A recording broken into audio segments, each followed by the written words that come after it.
Thank you, Scott. Such a pleasure being here today. So welcome to the new world of work, everyone. The one thing for sure we know is that the wheels of business must move forward. So today we'll look at ways to make that happen with two visionaries in the world of finance. As we start to return to our new normal, many organizations are choosing to embrace a hybrid model to allow both in-person office collaboration and remote work. Speaking of building a global and geographically dispersed workforce, how can we build work with the talents, right? And today, they can work anywhere in the world. There are certainly benefits for companies that want to recruit a diverse and inclusive workforce. And according to Gartner, the finance organization has become increasingly flattened today.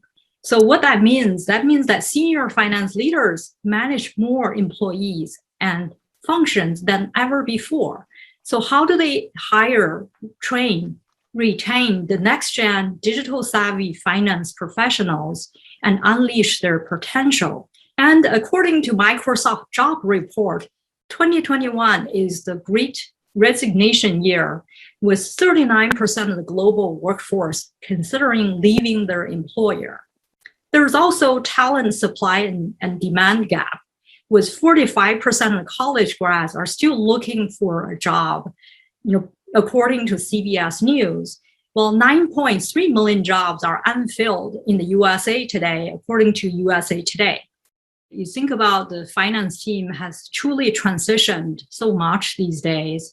It's not only just a transition from being efficient to being resilient, and also about the digital activation for financial leaders. Now the data collection effort have really expanded because every organization becomes more remote, right? They want more information than less these days, because part of it is information explosion, and the finance team also feel pressure to do many things more than what they used to do. And then also because of increase in organizational complexity, right, due to the hybrid working model, the finance team plays a more strategic role, as both of you mentioned earlier. So that's being said, Alex, what are the changes you've seen in the role of finance in that past few years? Why do you think these changes are happening?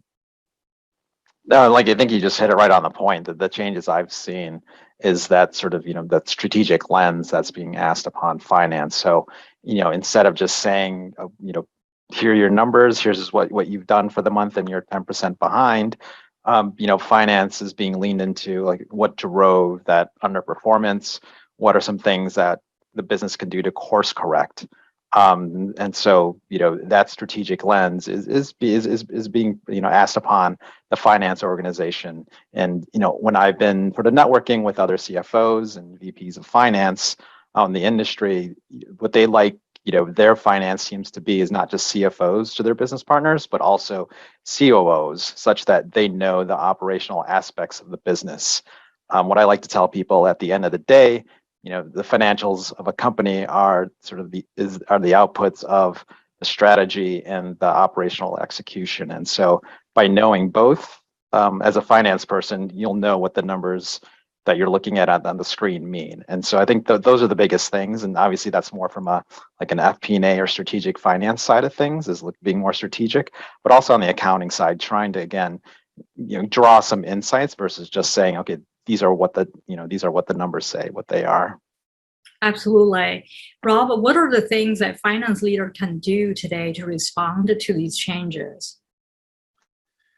Yeah, when I reflect on our journey, I think we've moved finance from just being in charge of the lagging indicators to really get involved in the leading indicators, right? Mm-hmm. And those things actually go in many different directions, because you go through sales all the way through to customers, right? From what's coming in, you're working with the business leaders on purchasing and what they're thinking of buying, and then you're also understanding where we are with our employees and what our plans are for their growth, and bringing all them together.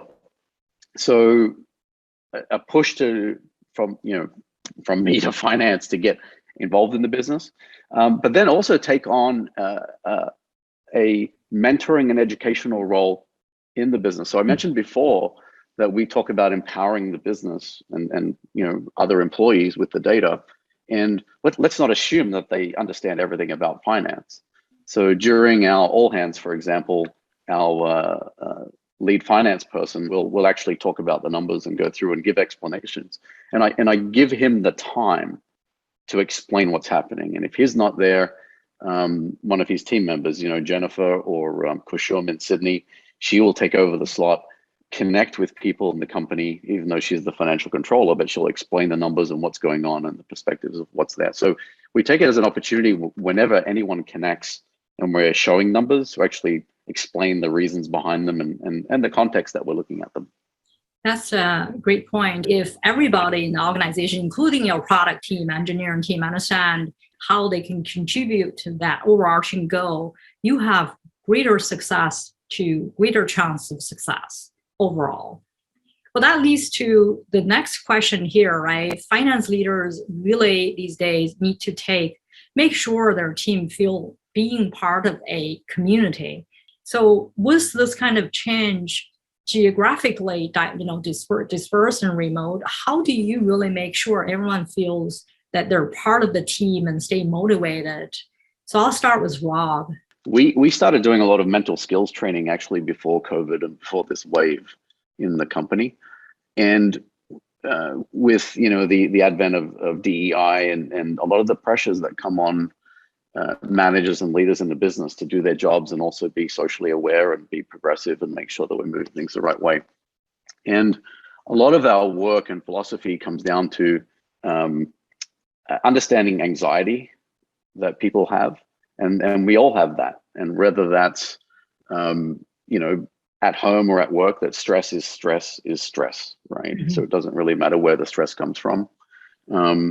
And so from that, being able to appreciate that everyone has different anxieties and not to project those anxieties on people just because we've read them on Twitter or it's the latest trend, right? And so then that leads for us into empathy and trying to understand and doing our best part of that. And of course, when you're trying to build empathy, vulnerability is the way from your side that you can build that bridge, right? And so we've been doing work at that level so that Rocketeers can be well equipped, that they're not thinking tactics, they're just becoming better people. And I think that's our role as companies. So we're doing a lot of live streaming, working different mechanisms. We have a concept of close the loop. So as we're rolling out changes, we're trying to become good at change, right? So we have this little philosophy where we put out this pie chart of every change. Like, so we might say, hey, benefits are changing in the Indian office, right? Or there is another benefit change here, and we'll highlight in that little pie chart how many people are affected, because it's very hard for people to get a grasp of how big the change is. Does it apply to them? What is the impact? And so we're trying to really build these little protocols so that if we're rolling through 10 or 15 changes a month, they can easily understand which ones apply to them and work out which ones they can filter out, right? Because there's also information overload, right? Yeah, those are great practice. Thanks for sharing that. Alex, what about you? Anything to share with the audience here? Yeah, absolutely. And Rob, I found your insights pretty interesting and definitely helpful. Yeah, those are the things I've seen, at Quality the short time I've been here, but also in my previous roles in companies, some of the things when you're working with, remote teams, I definitely get the point of you don't want to create the anxiety, but I think part of the anxiety also comes in, and it depends, with different teams, different companies, is that people feel disconnected. So if they don't know necessarily what's going on, and all of a sudden they just see sort of a new news flash about a new product, a new implementation, that's something that they feel out of the loop and not as engaged or not as part of the company. And so what I felt was effective is the transparency and making sure it gets communicated, and then people are aware sort of of the big things that are going on with the company, and that the right stakeholders are in the loop. And in terms of engagement, what I've found to be effective is in just in terms of, aligning, whether it be quarterly or annual goals, and sort of like, like the OKRs, that they are sort of aligned from, the company to the team to the individual, such that people know what they're doing is contributing to the overall company goals. And that obviously, as the year goes on, things may change, but those tweaks need to be adjusted again to make sure what people are working on makes sense, and that it aligns to what the company is trying to achieve. Yeah, that's so critical. As a finance leader, you have to put more, like, think about how you invest in your digital savvy younger generation workforce, not only for that, and also how you upskill, reskill your employees. But as there are many fintech tools out there, the finance roles are evolving, right? How do you continue developing your employee and empowering them to become the next gen digital savvy finance professionals? Rob, I'm going to start with you. So I mentioned that we built this career pathing and put a lot of work into that. And a big piece of what we're doing with that is also trying to tie what education or knowledge is either needed or required at different levels. Mm-hmm. Well, one thing we built in that system was we allow Rocketeers to, we not only show them where they are in the career path, but we ask them, where do you want to go? And mm-hmm. we also ask them, what are you interested in? And so they're able to like click and star different things in the career matrix. And so we have actually a lot of knowledge now of, the manager might have their perspective on a particular Rocketeer, but we've also got their voice. So we can understand, mm-hmm. great, if we have a lot of demand in a particular area, then we know, we need to address that demand and take care of it, right? And so that's been one thing. The next one has been just really trying to simplify our environment and simplify the number of tools and things that we use. And so for us, that was centering around NetSuite, which, Tipalti has been such a great addition to us and really streamlining that whole process on the payable side.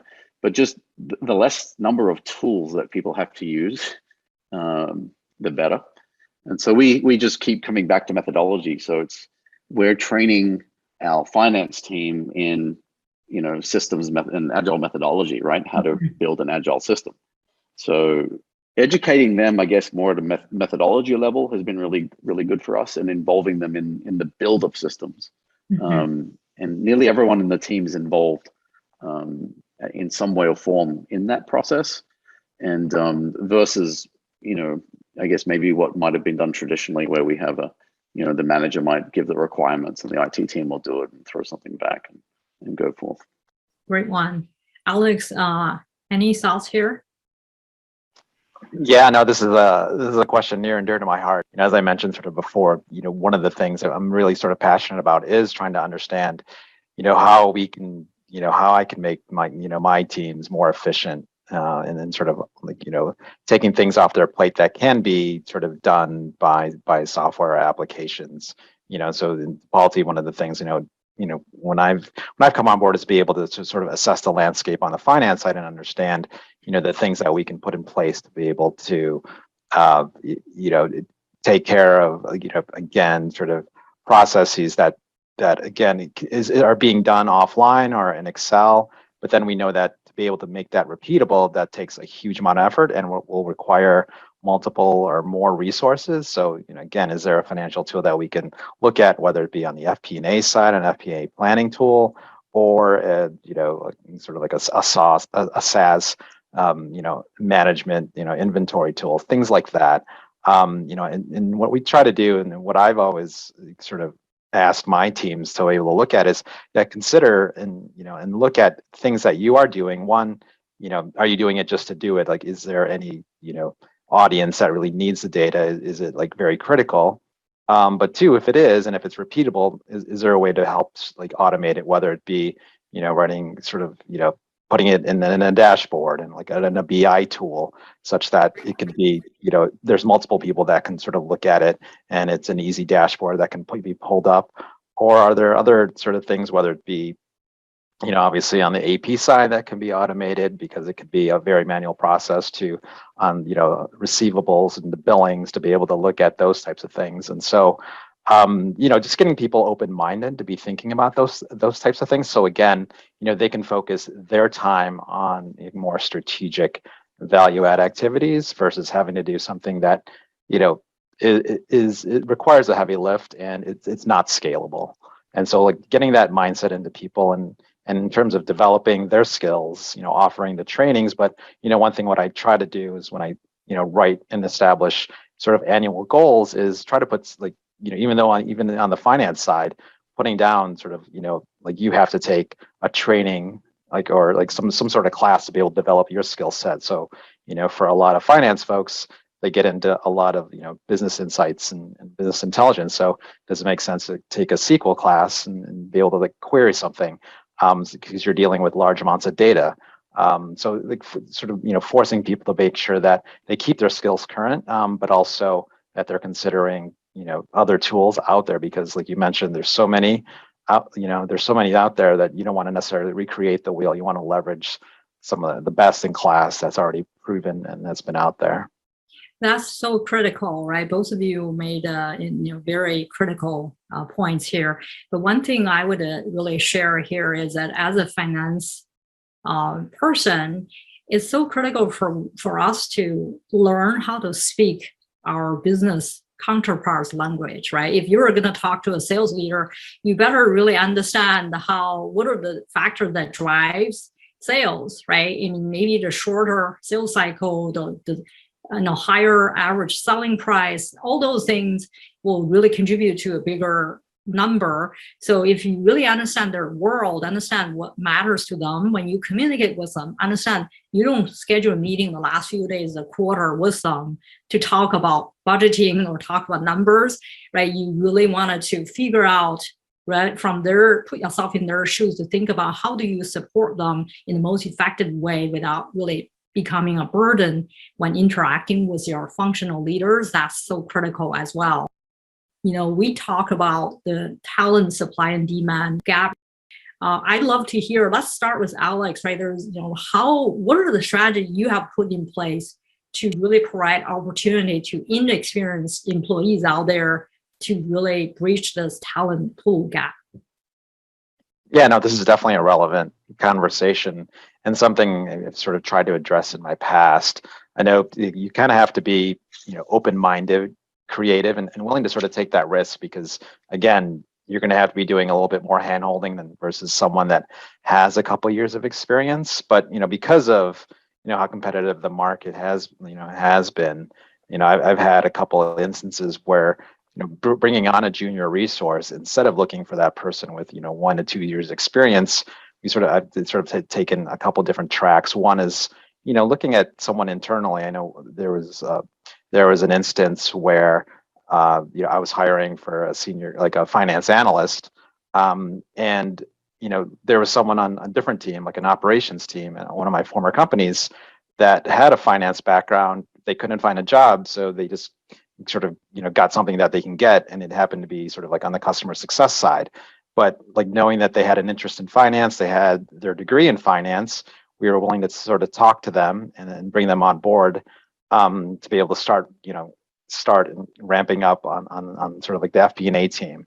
And so an instance like that, again, being more open-minded, thinking of different ways to sort of fill those roles. And in another instance, hiring for a junior accountant, I had to again, sort of, look to, hiring someone straight out of college because I guess on this side, we wanted to be able to, kind of, again, take that risk and sort of set expectations that it's going to take a little bit more time to get them going. But, identified someone that was hungry, that was ambitious, that was resilient. And then we knew that, that upfront investment would sort of pay off in the long term because we can sort of almost sort of teach them the right way to do things versus them being a little bit more jaded or doing things and maybe taking some shortcuts. Is you can sort of bring them along and teach them the right way.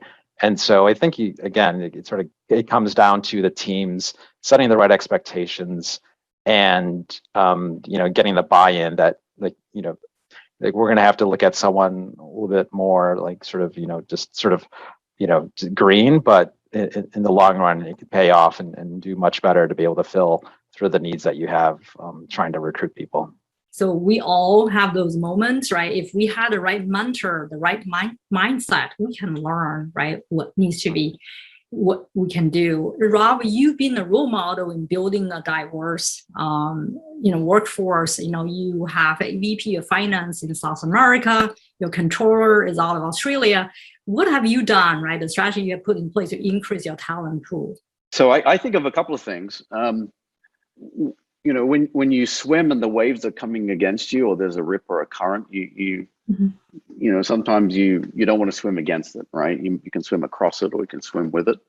So I would say, previously people were leaving companies because it was kind of the fault of the company. And whilst that's still the case sometimes, we're in a world where there is, the great resignation going on and a lot of people moving. And so accepting that versus trying to prevent it is also a different avenue to think about. And then from my perspective, I want every Rocketeer that leaves to tell the world that they had a great time with us and that their time here was valued. The things they built, we're building upon, and that they've accelerated their growth, right, on their journey with us. And so that's really important that we don't discard the relationships that we've spent time building. And I think organizations need to be aware of that. And because the next referrals will come from that person's alumni network, right? And where that's at. So that's one piece is versus trying to fight it and retain. Sometimes it's like, well, some things you just can't do, right? The second one is we are thinking about our promotion cycles. And I'm glad you mentioned mentoring just now, because mentoring is huge, right? And so rather than thinking about promotions about individual performance, we're thinking about it from a slide performance. And a slide meaning, if you're going to promote a senior person to a more senior role, how are they preparing the next person to come up, and that person preparing the next person coming up, and the next person? You have a chain, so that when you are doing a promotion, you're sliding everybody, and everyone's aware, and it's kind of like a team play, right? Hey, if we all do this and mentor each other, we're all going to move up. And so we're thinking about things in that regard. So when we go back to our job families and our career path, there are some roles that we have starred as these are roles that we will hire and grow people into the next things. And so those things are very core. And as you mentioned, some of the more junior roles or entry level. And so we're trying to get more deliberate about how we do that. And that way mentorship becomes a part of how we do things. And then promotion becomes more a celebration for everyone moving, not one person got a promotion and another person didn't. And then they did, and it created a gap. And then that's more stressful, more people to try and fill, and they didn't get promoted, so therefore they leave. And then you're left with a bigger gap. And so I think there's some organizational dynamics to really think about and get your leadership team aligned with, and then build the finance models around it to say, we're not thinking about it as individual progression, we're thinking about it as continual team progression as well. I also think that beyond the mentorship, there's a sponsorship, right? As a CEO or senior leaders, we need to really be a role model, really put our energy to say, here's the top talent we have in the company. How do we sponsor their growth, right? This is not about 1 year, 2 years, next 3 to 5 years. Who are the top performers we'd like to sponsor the growth, right? Each of them can be really play a role. You mentioned about CFO hiring. It could be a CRO, could be a CMO, all different types of sponsorship to move a person from a VP level to a C-suite executive level. That definitely requires sponsorship. I've learned so much from both of you. Thank you for sharing your wisdom with the audience. And thanks for joining us.